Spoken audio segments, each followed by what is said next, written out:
کہ اگر والدین، یاد رکھنا میری یہ بات، میرے نوجوان، عزیز نوجوان، یاد رکھنا کہ انسان جب بوڑھا ہو جاتا ہے تو پھر صرف اس کے اعصاب بوڑھے نہیں ہوتے، اس کی سوچ بھی بوڑھی ہو جاتی ہے، اس کا حوصلہ بھی بوڑھا ہو جاتا ہے، اس کا اسٹیمنا بھی لوز ہو جاتا ہے، اس کی بینائی بھی بوڑھی ہو جاتی ہے، یعنی پورا نظام اس کا ضعیفی اور ناتوانی کا شکار ہو جاتا ہے، اس میں قوت برداشت بھی نہیں رہتی۔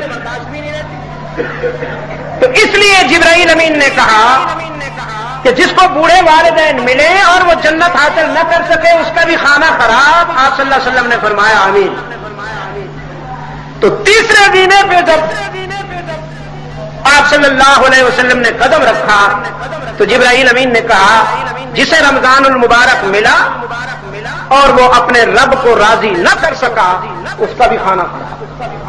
آپ صلی اللہ علیہ وسلم نے فرمایا آمین۔ اس کا کیا مطلب ہے؟ تو جو بات میں نے کہی تھی، جس پر یہ حدیث میں نے شروع کی، وہ یہ تھی کہ اس مبارک مہینے میں اللہ کی رحمت خصوصی طور پر اپنے بندوں سے قریب ہو۔ وہ کہتا ہے تم ذرا بہانہ کرو اور میں تمہیں اپنے دامن رحمت میں لے لوں۔ تو یہ نفس کے خلاف، دیکھیے جی، ایک جہاد وہ ہے جو آپ دشمن سے جسمانی کرتے ہیں، جسمانی طور پر آپ کے ہاتھ میں گن ہے اور آپ نے نشانہ بنایا، اپنے دشمن کو ڈھیر کر دیا۔ ایک جہاد وہ ہے جو آپ اپنے نفس کے خلاف کرتے ہیں، تو یہ جہاد سب سے مشکل ہے، جسے مجاہدہ کہتے ہیں۔ مجاہدہ نفس کے خلاف جہاد سب سے مشکل جہاد ہے۔ رمضان المبارک آپ کو اس کے لیے تیار کرنے آتا ہے۔ ٹرانکوں میں کینیڈا میں بات بتا رہا ہوں، ان کو پتہ چل جائے تو وہ ناراض ہو جائیں گے۔ میرے جن کا میں ٹھہرا ہوا تھا ان دوستوں نے بتایا کہ ہر روز تراویح کے بعد حلیم کی دیگیں بننا تیار ہونا شروع ہو جاتی ہے۔ حلیم جانتے ہو؟ دلی والوں کی اصطلاح ہے۔ پوری رات کھڑے رہتے ہیں، اس میں ہلاتے رہتے ہیں گوشت اور گندم کو۔ ہاں جی میرے مجاہد، یہ بھی ایک جہاد ہے۔ صبح تک وہ گوشت اور گندم یکجان ہو جاتے ہیں اور پھر وہ اس کو تناول فرما۔ حلیم کے لیے کہا جاتا ہے کہ بڑا حلم چاہیے۔ حلیم کھانے کے لیے بڑا حلم اور حوصلہ چاہیے ہر ایک، یعنی وہ جو فارسی میں ایک کہاوت ہے کہ حلوہ خوردن را روئے بایا، حلوہ کھانے کے لیے بھی منہ ہوتا ہے، ہر ایک منہ کے لیے تھوڑا ہوتا ہے۔ تو حلیم کے لیے بھی حلم چاہیے۔ ساری رات وہ حلیم تیار ہوتی ہے، صبح اس کے اوپر یلغار ہوتی ہے۔ اچھا، پھر افطاری جو کچھ ہوتی ہے وہ بھی آپ کو معلوم ہے۔ میں نے ان سے کہا اگر رمضان شریف کو یہ اس وقت معلوم ہوتا نا کہ میرے ساتھ اس قوم نے یہ سلوک کرنا ہے تو اللہ تعالیٰ سے کہتا یا اللہ مجھے تو وڈرا ہی کر لے، ان کے اوپر کوئی اور عبادت لیا۔ رمضان مبارک آیا ہے ہمارے جسم کو کمزور کرنے کے لیے، ہماری روح کو مضبوط بنانے کے لیے، اور ہم کیا کرتے ہیں اس مبارک مہینے میں بھی ہم اپنے جسم کو مضبوط کرتے ہیں۔ جسم کو عید کے دن دیکھنا 2 کلو وزن زیادہ ہو۔ یہ تو ابھی شکر ہے کہ 20 رکعتیں تراویح ہیں، اگر یہ 20 رکعتیں نہ ہوتی تو آج کا مسلمان کھا کھا کے مر جاتا۔ ہاں جان نکل جاتی، یہ تو 20 تراویح اٹھتا ہے، بیٹھتا ہے، پڑھتا ہے، وہ سب کچھ ڈیزالو ہو جاتا ہے۔ بھائی رمضان المبارک کے تقاضوں کو نظر انداز نہ فرمائیے۔ آپ کو ایک سلوگن دیتا ہوں، ادھر بھی دے آیا ہوں، امریکہ بھی، کینیڈا میں، ان کو بھی دے آیا ہوں، آپ کو بھی دیتا ہوں۔ اس مبارک مہینے میں کھانا کم ذکر زیادہ، کھانا کم ذکر زیادہ۔ صبح جب آپ سحری کے لیے اٹھتے ہیں تو آپ تہجد کی نوافل پڑھنے کی عادت ڈال لیجئے۔ اللہ کرے یہ عادت پورا سال آپ سے جدا نہ ہو۔ اس عادت کو آپ ان رمضان مبارک کی راتوں میں مضبوط اور مستحکم کر لیجئے۔ کم از کم 6 رکعتیں پڑھ لیا کیجیے۔ حضور صلی اللہ علیہ وسلم تو اس معاملے میں اس حد تک چاہتوں سے سرشار تھے کہ کئی کئی ہفتے روزے چلتے تھے، مسلسل چلتے۔ تو صحابہ نے بھی روزے رکھنا شروع کر دیے۔ 6، 7، 5، 8 دن گزرے تو آپ نے دیکھا چہرے، وہ روزے عرب کے روزے تھے، یہاں راولپنڈی کے روزے تھوڑی تھے، تو جھلسا دینے والی گرمی، صحرا سے اڑنے والے ذرے جیسے چنگاریاں اڑ رہی ہوں، تو وہ تو پتہ چل جاتا ہے نا روزے کا۔ چہرے پڑھ کر آپ صلی اللہ علیہ وسلم نے پوچھا کیا ہے، میں کیا دیکھ رہا ہوں؟ عرض کیا اللہ کے رسول ہم روزے رکھ رہے ہیں۔ فرمایا مسلسل؟ عرض کیا مسلسل؟ فرمایا کیوں؟ عرض کیا آپ جو رکھ رہے ہیں؟ اوہو اوہو مجھے دیکھ کے رکھ رہے ہو، ایکم مثلی، میرا مقابلہ کون کرتا ہے؟ میرا مقابلہ نہ کیا کرو، جو بات کہوں وہ کیا کرو، جو بات کہوں وہ کیا کرو۔ میں تو روزے میں ہوتا ہوں، میرا رب مجھے کھلاتا بھی رہتا ہے، پلاتا بھی رہتا ہے، باقی سب دسترخوان کے محتاج ہیں، مجھے دسترخوان کے بغیر میرا اللہ مجھے رزق پہنچاتا رہتا ہے۔ باقی باتیں زندگی رہی تو انشاءاللہ پھر اگلی نشست میں سنتیں پڑھ لیجیے۔ الحمدللہ وحدہ والصلاة والسلام علی نبی وعلى آلہ واصحابہ الذین اوفوا عہدہ الذین هم مفاتیح الرحمة ومصابیح الغرر، اما بعد، یا ایہا الناس وحدوا اللہ فإن التوحید رأس الطاعات واتقوا اللہ فإن التقوى ملاك الحسنات، وعليكم بالسنة فإن السنة تهدي إلى الإطاعة، ومن أطاع الله ورسوله فقد رشد واهتدى، وإياكم والبدع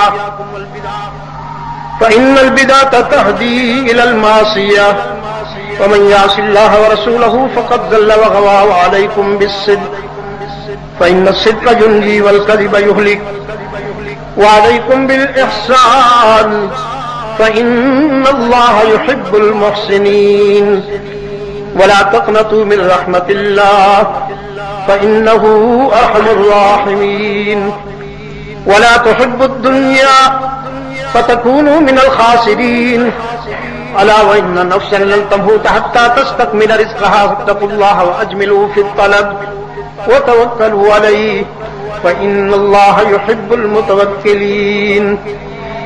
أعوذ بالله من الشيطان الرجيم، بسم الله الرحمن الرحيم،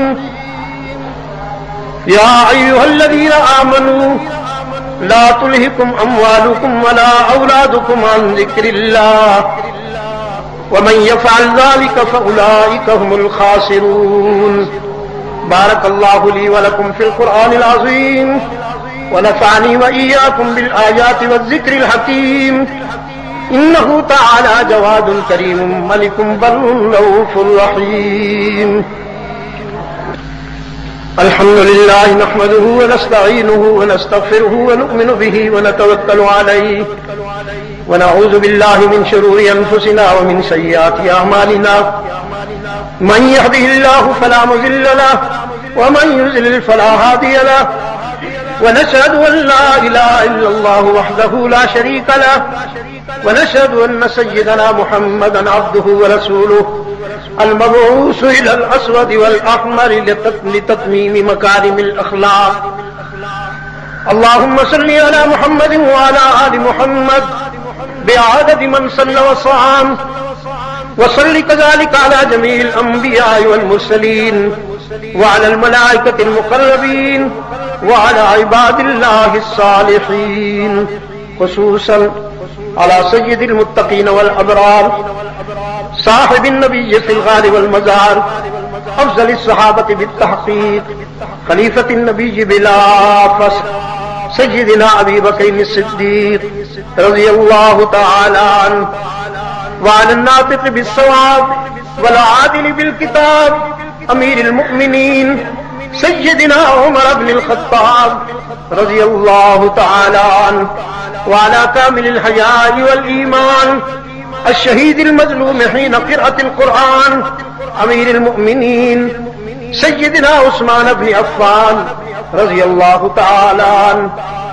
وعلى صاحب السيف والقضاء ناشر العلم والهدى أمير المؤمنين سيدنا علي بن أبي طالب رضي الله تعالى عنه، وعلى أزواج النبي صلى الله عليه وسلم وبناته.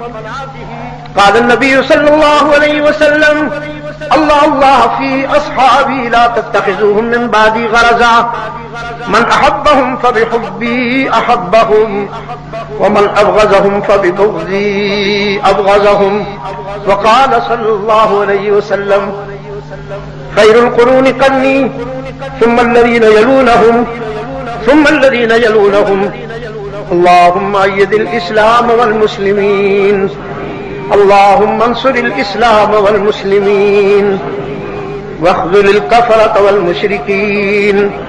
اللهم لعن الكفرة والمنافقين.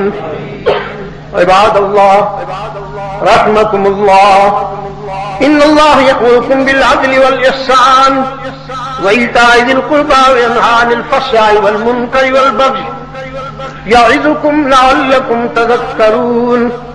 اذكروا الله يذكركم وادعوه يستجب لكم، ولذكر الله تعالى أعلى وأولى، أعظم وأجل وأهم وأتم وأكبر، والله يعلم ما تصنعون. صفیں سیدھی رکھنے کا خاص خیال فرمائیں. اللہ اکبر.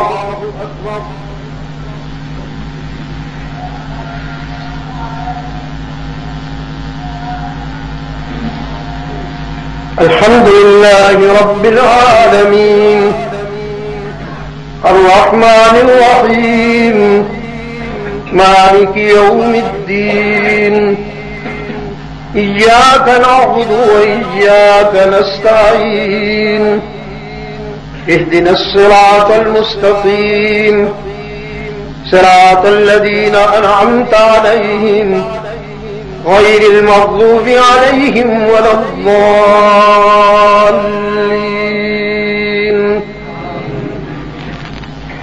لا يكلف الله نفسا إلا وسعها، لها ما كسبت وعليها ما اكتسبت. ربنا لا تؤاخذنا إن نسينا أو أخطأنا، ربنا ولا تحمل علينا إصرا كما حملته على الذين من قبلنا، ربنا ولا تحملنا ما لا طاقة لنا به، واعف عنا واغفر لنا وارحمنا أنت مولانا فانصرنا على القوم الكافرين. الله أكبر.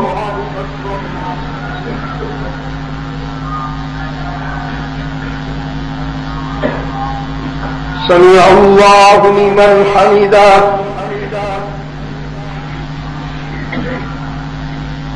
الله أكبر.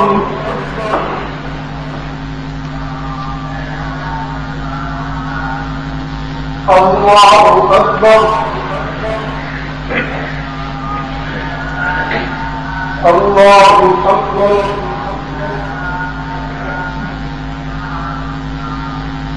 الله أكبر. الحمد لله رب العالمين الرحمن الرحيم مالك يوم الدين إياك نعبد وإياك نستعين اهدنا الصراط المستقيم صراط الذين أنعمت عليهم غير المغضوب عليهم ولا الضالين.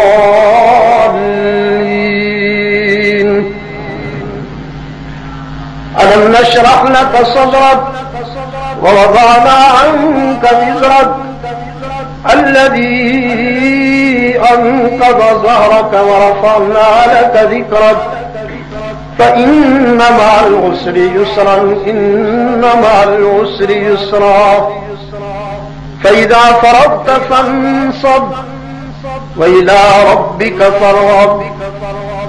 الله أكبر.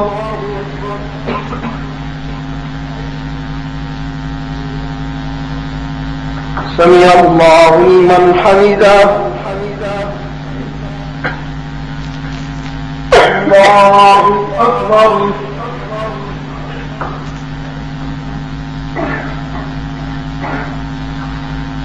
الله أكبر الله أكبر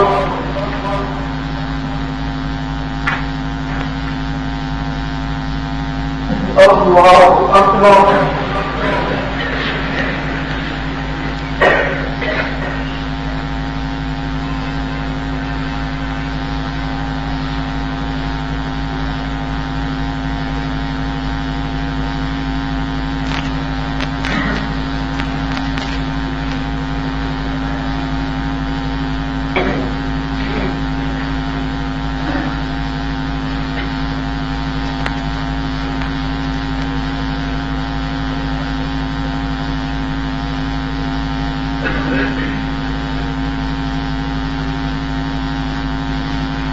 السلام عليكم ورحمة الله.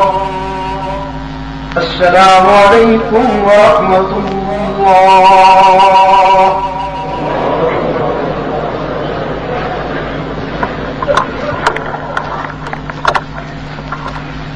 بسم الله الرحمن الرحيم. اللهم صل على محمد النبي الأمي وآله وبارك وسلم تسليما كثيرا كثيرا. ربنا آتنا في الدنيا حسنة وفي الآخرة حسنة وقنا عذاب النار. ربنا ظلمنا أنفسنا وإن لم تغفر لنا وترحمنا لنكونن من الخاسرين. ربنا لا تزغ قلوبنا بعد إذ هديتنا وهب لنا من لدنك رحمة إنك أنت الوهاب. ربنا اغفر لنا ولإخواننا الذين سبقونا بالإيمان. ربنا هب لنا من أزواجنا وذرياتنا قرة أعين واجعلنا للمتقين إماما. اللهم وفقنا لما تحب وترضى وألف بين قلوبنا كما ألفت بين عبادك الصالحين. ثبتنا على صراط المستقيم. حبب إلينا الإيمان وزينه في قلوبنا وكره إلينا الكفر والفسوق والعصيان واجعلنا من الراشدين. اللهم اجعلنا من الفائزين. اللهم اجعلنا من المستغفرين. اللهم اجعلنا من المستغفرين بالأسحار واجعلنا من الذين لا خوف عليهم ولا هم يحزنون. أنت القوي ونحن الضعفاء. اللهم أنت الغني ونحن الفقراء. نسألك رحمتك وفضلك ونعوذ بك من سخطك وغضبك. اے اللہ عالم اسلام کی مدد فرما. مسلمان جہاں کہیں مظلوم و مجبور ہیں ان کی دستگیری فرما. یا اللہ پاکستان کو اندرون و بیرون خطرات سے محفوظ و معمون فرما. اے اللہ اسے اپنی نظریاتی منزل سے ہمکنار فرما. روحانی جسمانی بیماروں کو شفاء کاملہ عطا فرما. تیرے جن بندوں نے دعا کے لیے کہا ہے اللہ ان سب کی دعائیں قبول فرما لے. ان سب کی مرادیں پوری فرما دے. اے اللہ ہمیں اور ہماری اولادوں کو ہر فتنے سے محفوظ و معمون فرما لے. یا اللہ اس مبارک مہینے میں ہمیں توفیق عطا فرما. اے اللہ ہم اس مبارک مہینے میں کامیاب ہونے والوں میں شامل ہو جائیں. یا اللہ محروم رہنے والوں سے محفوظ فرما. محروم رہنے والوں سے محفوظ فرما. اے اللہ اس مرکز کی کامیابی میں یا اللہ اس کی تکمیل میں میری مدد فرما. تیرا ایک فقیر اور عاجز بندہ اتنے بڑے کام کی ذمہ داری لے بیٹھا ہے. اے اللہ تو اپنا کرم فرما.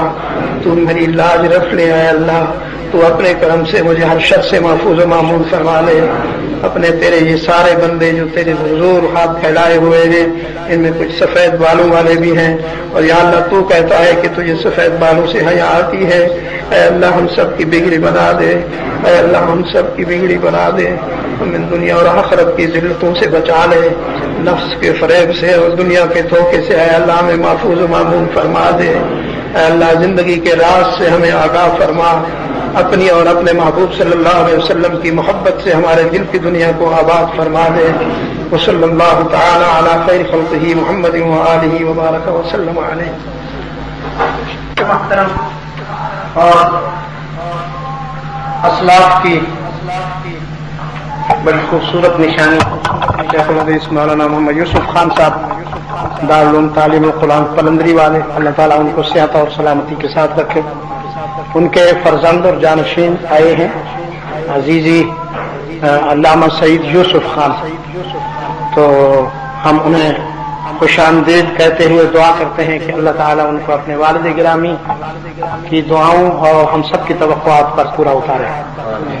اللہ ان کو صحت عطا فرمائے.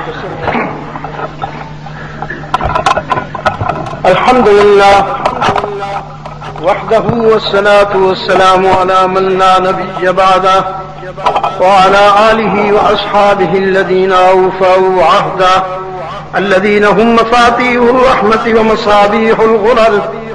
أما بعد يا أيها الناس وحدوا الله فإن التوحيد رأس الطاعات واتقوا الله فإن التقوى ملاك الحسنات وعليكم بالسنة فإن السنة تهدي إلى الإطاعة ومن أطاع الله ورسوله فقد رشد واهتدى وإياكم والبدعة فإن البدعة تهدي إلى المعصية ومن يعص الله ورسوله فقد زل وغوى وعليكم بالصدق فإن الصدق ينجي والكذب يهلك وعليكم بالإحسان فإن الله يحب المحسنين ولا تقنطوا من رحمة الله فإنه أرحم الراحمين ولا تحبوا الدنيا فتكونوا من الخاسرين ألا وإن نفسا لن تموت حتى تستكمل رزقها فاتقوا الله وأجملوا في الطلب وتوكلوا عليه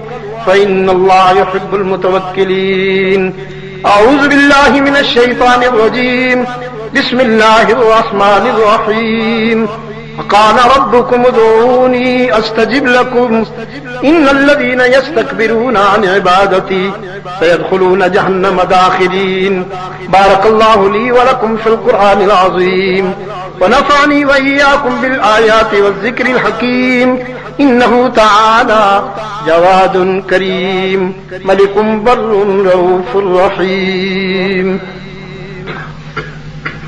الحمد لله نحمده ونستعينه ونستغفره ونؤمن به ونتوكل عليه ونعوذ بالله من شرور أنفسنا ومن سيئات أعمالنا من يهده الله فلا مضل له ومن يضلل فلا هادي له ونشهد أن لا إله إلا الله وحده لا شريك له ونشهد أن سيدنا محمدا عبده ورسوله المبعوث إلى الأسود والأحمر لتتميم مكارم الأخلاق.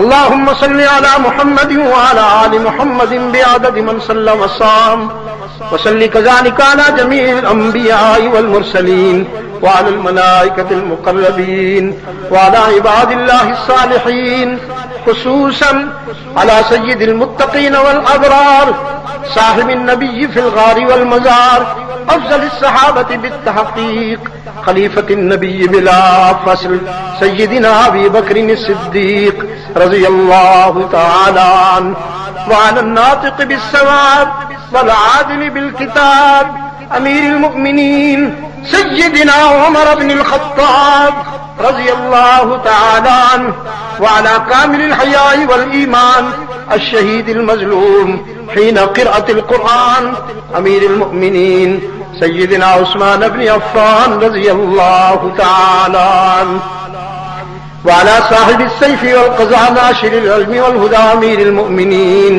سيدنا علي بن أبي طالب رضي الله تعالى عنه وعلى أزواج النبي صلى الله عليه وسلم خصوصا على خديجة وحفصة وزينب وعائشة وأم حبيبة وعلى السيدات الطاهرات الأربعة بنات النبي زينب ورقية وأم كلثوم وفاطمة وعلى السيدين السندين السعيدين أبي محمد الحسن وأبي عبد الله الحسين رضي الله تعالى عنهم والباقين من العشرة المبشرة. قال النبي صلى الله عليه وسلم الله الله في أصحابي لا تتخذوهم من بعدي غرضا من أحبهم فبحبي أحبهم ومن أبغضهم فببغضي أبغضهم. وقال صلى الله عليه وسلم خير القرون قرني ثم الذين يلونهم ثم الذين يلونهم. اللهم أيد الإسلام والمسلمين اللهم انصر الإسلام والمسلمين اللهم انصر عساكر المسلمين واخذل الكفرة والمشركين. اللهم لعن الكفرة والمنافقين. عباد الله رحمكم الله، إن الله يأمركم بالعدل والإحسان وإيتاء ذي القربى وينهى عن الفحشاء والمنكر والبغي يعظكم لعلكم تذكرون. اذكروا الله يذكركم وادعوه يستجب لكم ولذكر الله تعالى أعلى وأولى أعظم وجل وأهم وأتم وأكبر والله يعلم ما تصنعون.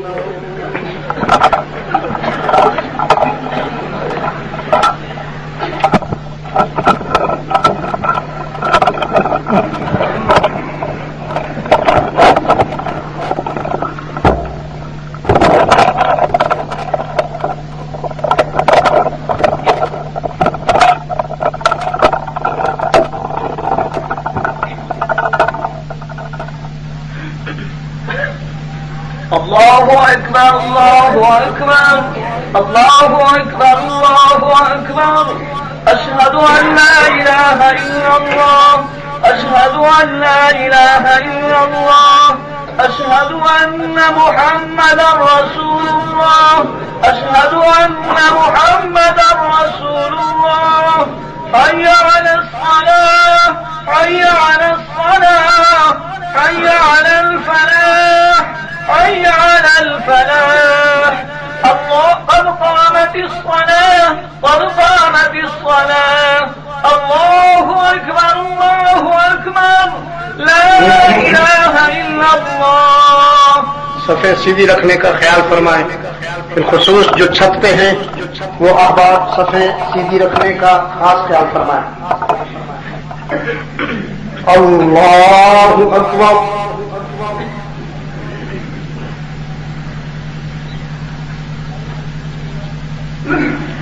الحمد لله رب العالمين الرحمن الرحيم مالك يوم الدين إياك نعبد وإياك نستعين اهدنا الصراط المستقيم صراط الذين أنعمت عليهم غير المغضوب عليهم ولا الضالين.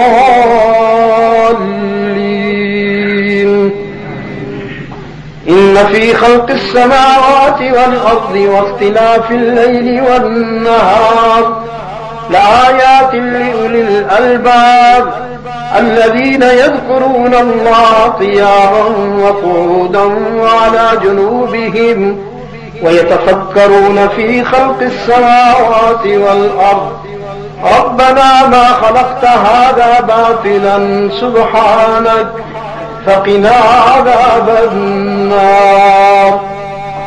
الله أكبر.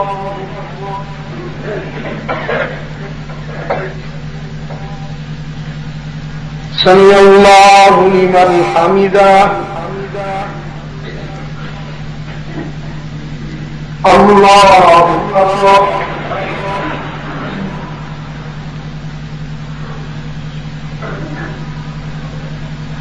الله أكبر.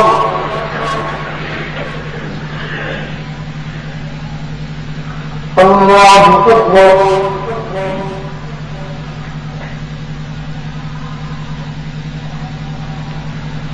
الله أكبر.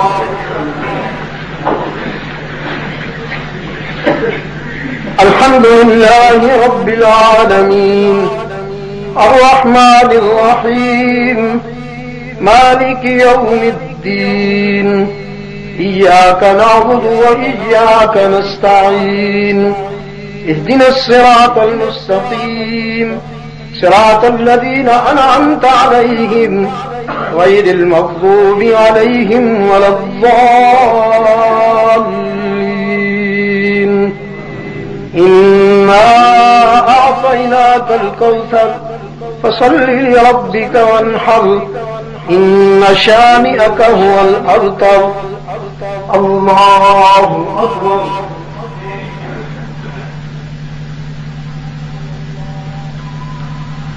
سمع الله لمن حمده. اللہ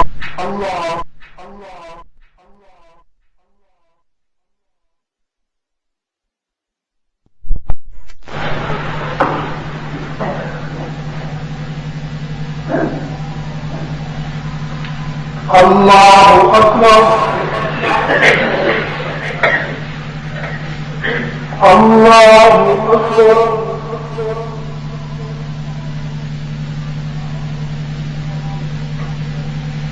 اللہ اکبر